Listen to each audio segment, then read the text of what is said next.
Sehingga pasal 169 huruf Q Undang-Undang Nomor 7 Tahun 2017 tentang pemilihan umum selengkapnya berbunyi, berusia paling rendah 40 tahun atau pernah sedang menduduki jabatan yang dipilih melalui pemilihan umum termasuk pemilihan kepala daerah.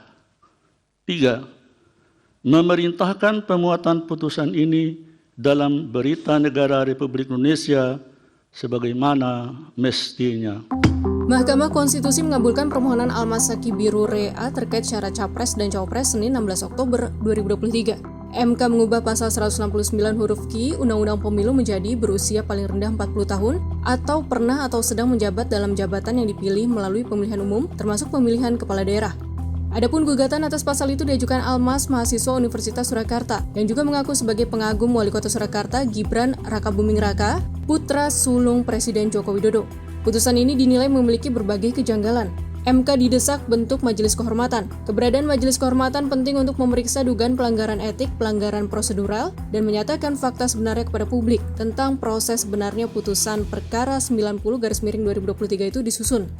Desakan pembentukan Majelis Kehormatan ini dinyatakan peneliti Pusat Studi Hukum dan Kebijakan Viola Reininda, Selasa 17 Oktober 2023. Bahkan PSHK juga mendesak Ketua MK Anwar Usman mengundurkan diri baik dari jabatannya sebagai Ketua MK maupun sebagai Hakim Konstitusi. Dalam perkara nomor 90/2023, Anwar yang ikut memutus perkara tersebut syarat dengan konflik kepentingan. Sebab perkara tersebut secara eksplisit diajukan sebagai upaya untuk mendorong Wali Kota Surakarta Gibran Rakabuming Raka agar bisa ikut berkontestasi dalam pemilu 2024. Adapun Gibran juga merupakan keponakan Anwar.